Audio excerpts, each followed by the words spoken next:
welcome to a show where you will hear about how our liberty is being eroded by the very people that swear an oath to protect it. Today, the president signed a big new anti-terrorism bill that would expand the government's ability to track down terrorists, but at some cost. On this show, we will discuss many of the lies that the government that hates us, by the way, we will discuss the lies that the people in positions of power and influence spread every day. And what is the best way to confuse children? Confuse them about their sexuality, confuse them about their gender, expose them to things that their little brains are not ready for yet.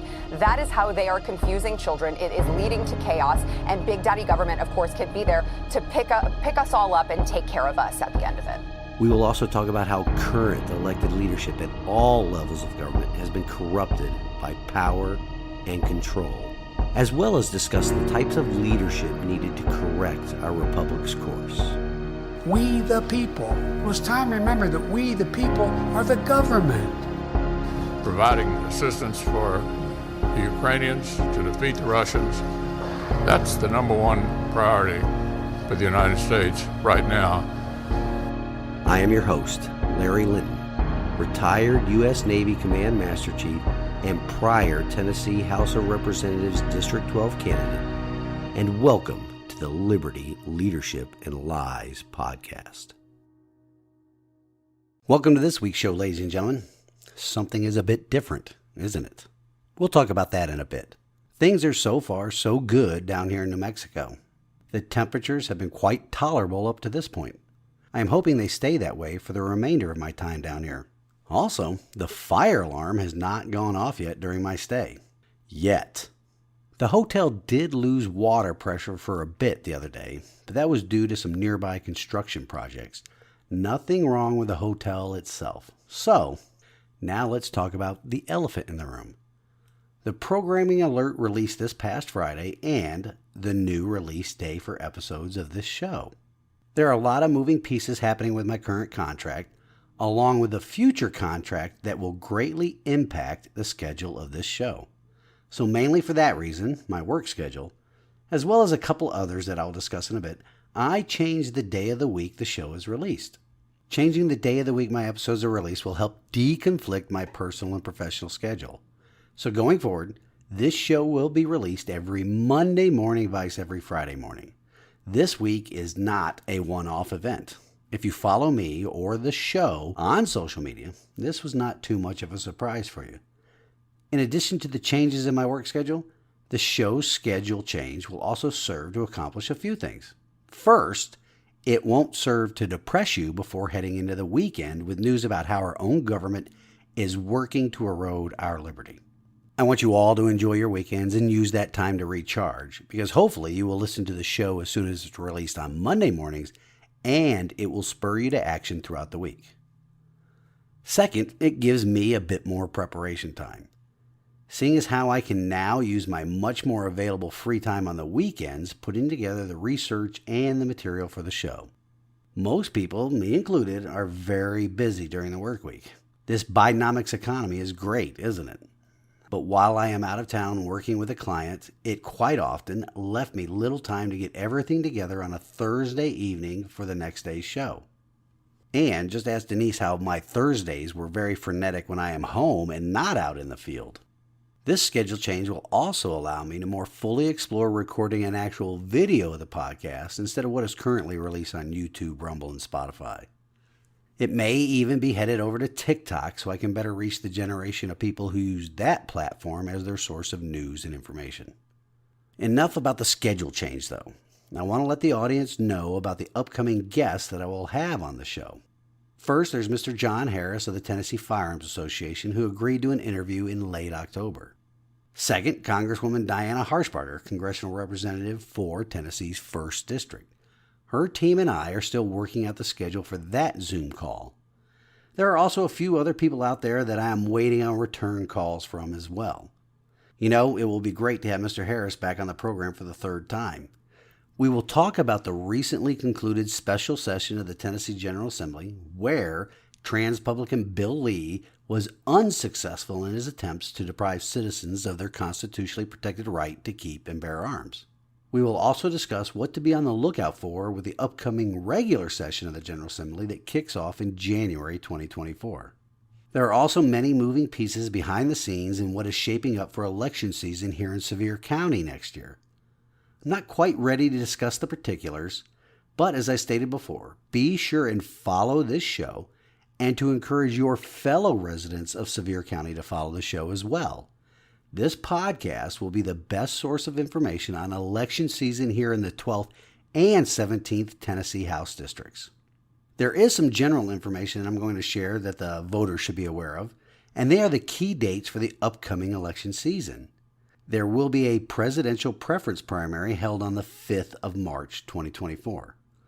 Early voting for that primary will be held from 14 February through 27 February.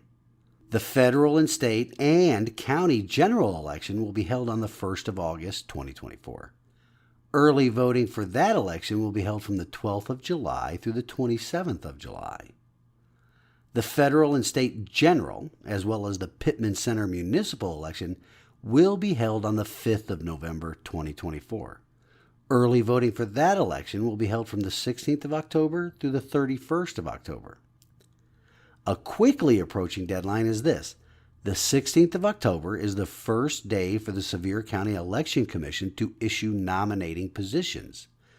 These are positions for Sevier County Assessor of Property, along with the school board seats for the 2nd and 4th districts.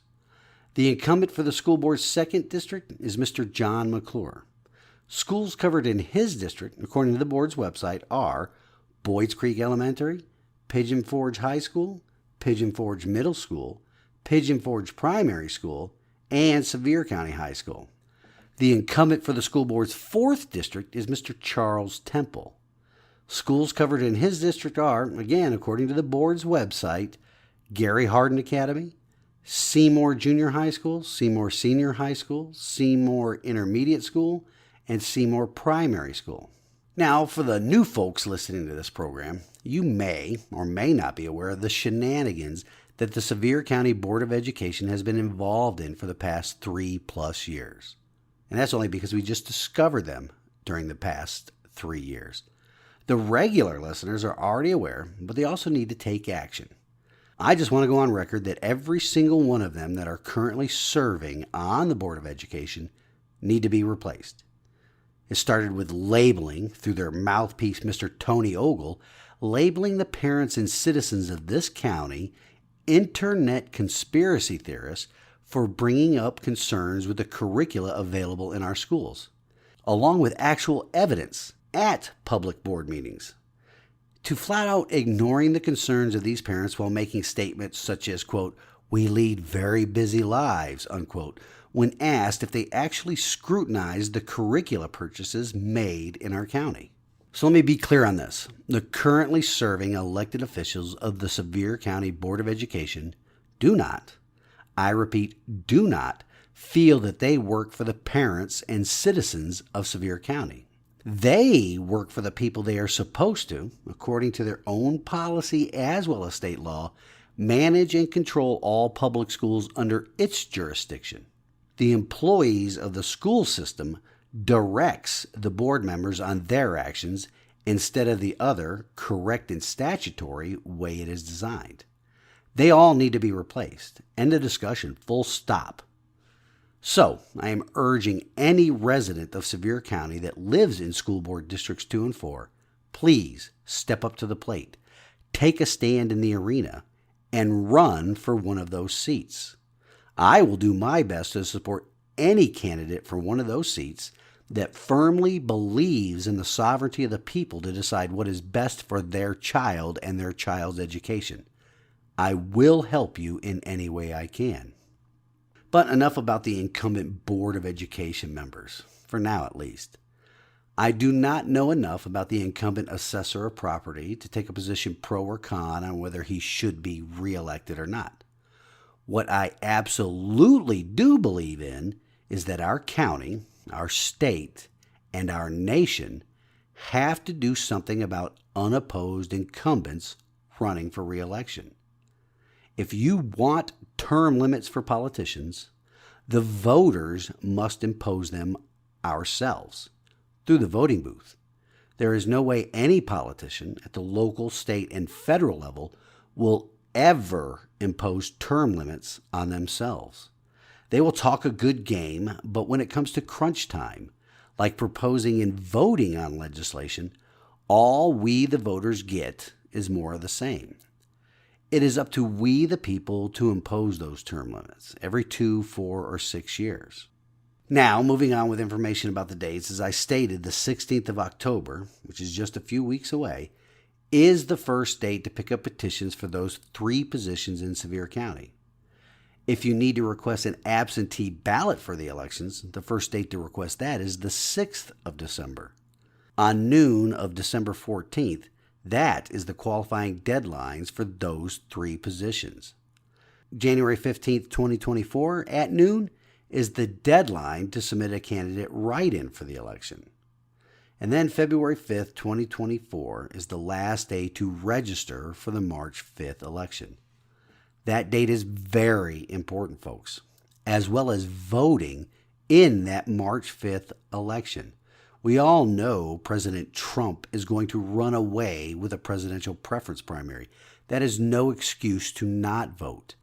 This presidential preference primary is one of the primary elections that are taken into consideration by the Tennessee State Republican Party to vote in so that you can be considered a bona fide Republican. So, vote in that March 5th primary. Start checking your voter registration status now. If you're unsure on how to do that, send me an email. The email address is larry@libertyleadershipandlies.com. Again, that is larry@libertyleadershipandlies.com. Now, continuing with information on the dates, February 14th, 2024, early voting begins for that March election. The Election Commission is closed on President's Day, which is February 19th, 2024. February 27th, that's when the early voting ends for the March election. February 27th is the last day the Election Commission can receive a request for an absentee ballot. Again, March 5th, 2024, that's Election Day. Polls open from 8 a.m. to 8 p.m. More information will be posted about polling locations in a future episode once we get closer to the early voting days and actual Election Day. If you live here in Sevier County, be sure and share all the information I just spoke about with your neighbors and coworkers. Because remember this, no amount of fraud can overcome 80% or more of registered voters actually showing up to vote. Now, I know that was a lot of information. I will share that on my social media pages and the website frequently as the dates approach. It has also cut into the amount of time I wanted to discuss how our liberty is being assaulted right now in the halls of Congress. While incumbency rates during elections do contribute to the loss of liberty we experience, incumbency pales in comparison to what is happening in Washington, D.C. right now. In fact, incumbency contributed to the situation in D.C. Just what would that situation be, though, you may be asking? After all, nearly every time the U.S. Congress is in session, our liberty takes a hit. But what is special about what is going on right now? Am I referring to the Senate and their confirmation hearings on judges or military promotions? Nope, although those actions also result in the erosion of our liberty. Is it the House Oversight Committee hearings on the weaponization of government or in looking into the corruption of the Biden crime family? No. Those behaviors have been commonplace in federal officials since the dawn of the Republic. However, the lengths to which the Bidens have taken their government criminality is breathtakingly huge. The Bidens, along with the dog and pony show happening in the House of Representatives right now, it too is a byproduct of one of the biggest threats to our liberty right now. And not just our liberty, the liberty and freedom for every future generation of American. That threat can be summed up in a number. Actually, not just a number, but a dollar amount. That dollar amount is $33 trillion. Trillion with a T. That is what is listed as our nation's debt. That just represents the face amount or principal amount of marketable and non-marketable securities currently outstanding. Not spoken of much is this amount, $102.8 trillion. That is the amount of the U.S. total debt. That amount represents households, businesses, states and local governments, financial institutions, and the federal government. I know we have all become numb lately to hearing about the price tag of government spending. Of course, that is by design, too. But let's put a bit of perspective on this, shall we? Look in your wallet or your purses right now for me, will you?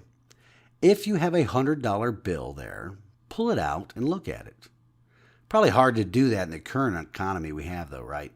Just take out any denomination paper currency you have and imagine it is a $100 bill. The federal government's quite good at that anyway.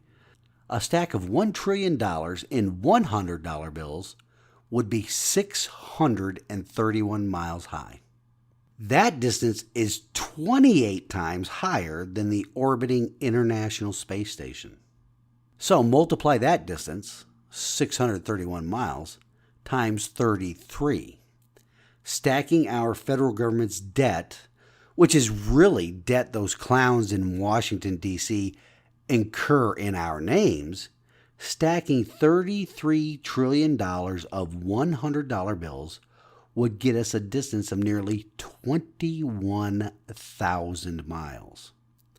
A stack of $1 trillion $1 bills would be 67,866 miles high.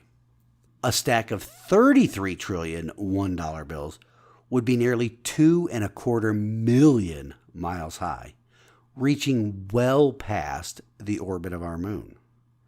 Now imagine doing that with the total U.S. debt. Mind-boggling, isn't it? Those clowns in Washington, D.C. are right now trying to pass a continuing resolution to keep government open right now. With the amount of debt we have right now, which do you think would be preferable? Stacking enough dollar bills to reach Mars, or letting the government shut down so that its frivolous spending is also shut down? Continuing resolutions just kick the can down the road, while continuing to build a bridge to Mars out of money, but it doesn't solve the problem. Just what is the problem? Well, it is a government that has grown reckless with spending because of its heavy reliance on an unconstitutional income tax amendment. They have grown fat and reckless by granting themselves not only first cut of every dime we earn, but also with the potential earnings of Americans yet to be born. No matter which way you look at this, government spending has placed us and every future American in a state of fiscal slavery. There is absolutely no way to pay this amount of debt off. So what do the geniuses in D.C. do? They think they need to print and spend more money, enlarging the national debt, to stave off the inevitable pain of what is definitely coming. And that is complete economic collapse and the destruction of our nation as we know it. There is a way to mitigate what is coming, though, and that is drastic cuts to spending. The tinkering around the edges is only going to increase the pain of the collapse when it does come. Immediate action is needed now to lessen the severity of the inevitable collapse and to plan a future beyond it. Continuing down this current path is definitely not the answer. Continuing resolutions and omnibus spending bills that are passed in the middle of the night on Christmas Eve that do nothing other than to pass the buck, pass the responsibility to future generations, and to allow the ruling elite to play the blame game with our future has to stop. There are only about 20 elected officials in Washington, D.C. right now willing to stand up and tell the truth. They need our support, even though they may not be our representatives. Email them, call them. If you want to, you can donate personally to their campaign, not to the Republican Party, but to the individual campaigns of those members themselves. One thing for sure, though, is this. Every elected official in D.C. needs to be told to stop and stop right now. Because it will only stop if we all get involved. If we get involved at the local, state, and federal level. If we scrutinize every proposed budget. Just as you have to pay attention to your household budget, we need to pay attention to the budget of the government. Our apathy got us to this point, and only our involvement, the shaking off of that apathy, will help ease the pain when it inevitably comes crashing down. It will come crashing down, ladies and gentlemen. There is no ifs, ands, or buts about it. We cannot pass this along to future generations. If you think that the problem is just the Democrats, the communists, think again. 130 Republicans this past week voted to send more tax dollars to the largest money laundering facility in the world. Yep, the country of Ukraine. 130 Republicans, the party of supposed small government and fiscal responsibility. That 130 includes some from the great state of Tennessee, too. Chuck Fleischman of Tennessee's 3rd Congressional District. Mark Green of Tennessee's 7th Congressional District. David Kustoff of Tennessee's 8th Congressional District. John Rose of Tennessee's 6th Congressional District are all voting to keep us in fiscal slavery. You know who is not included in that list? Well, East Tennessee's own Diana Harshbarger.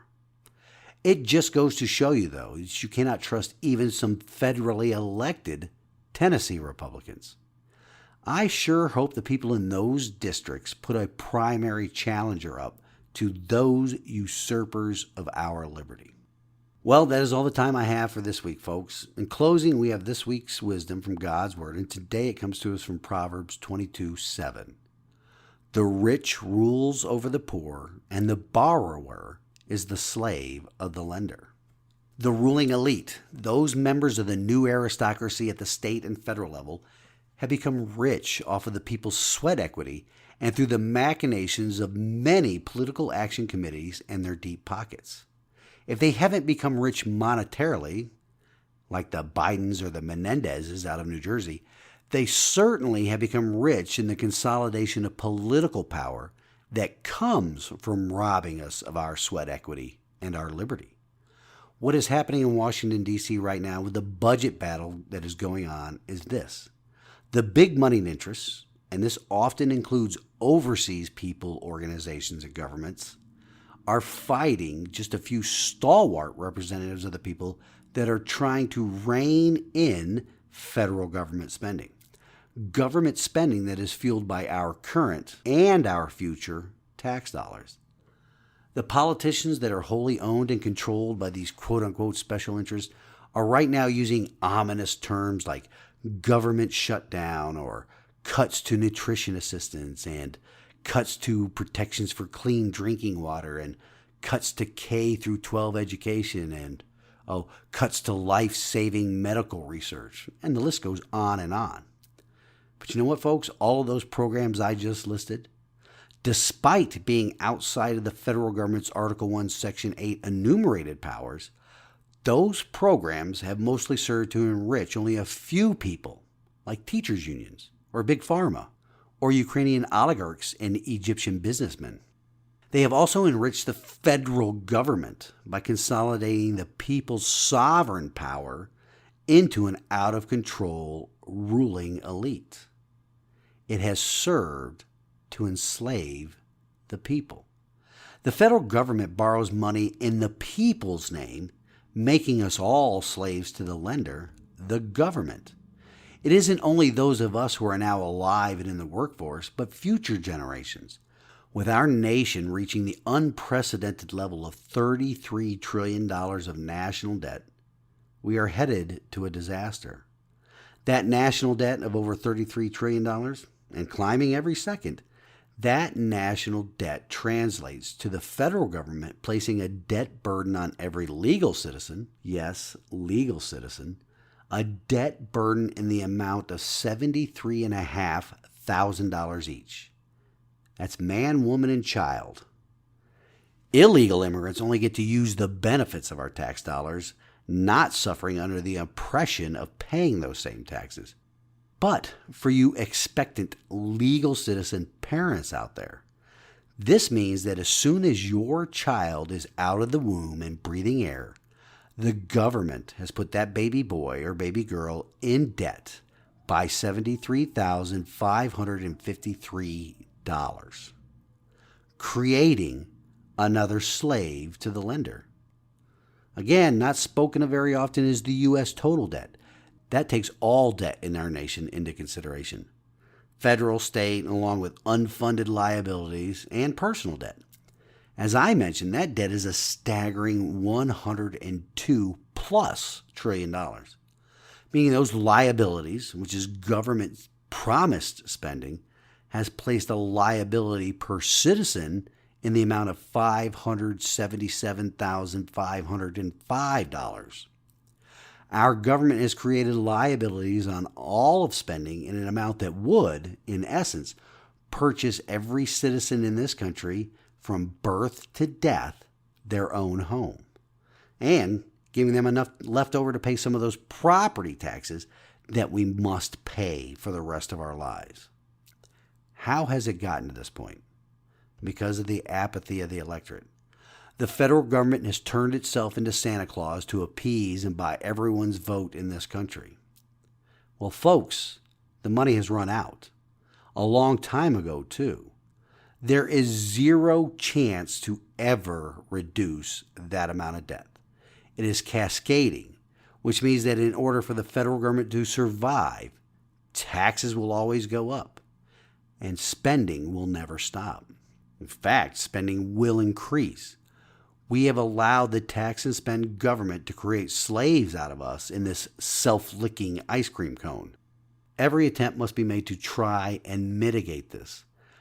But every attempt must start with replacing those that have put us in this situation. Every attempt must be made to return sovereignty to the states and to the people, as our founding fathers intended. Will you take those first steps with me? Will you adopt the motto, resistance to tyranny is obedience to God? We have created the tyrants, and only we can get rid of the tyrants. That's all the time I have for this week. Please tell me what you think about the schedule change in the comments on the YouTube or Rumble versions, or again by sending an email to larry@libertyleadershipandlies.com. Once again, thank you all for listening, and I pray you all enjoy the week and that you get after it in the work necessary to restore our constitutional republic. Until next week, stand in the arena with me. Reveille, it's time to wake up.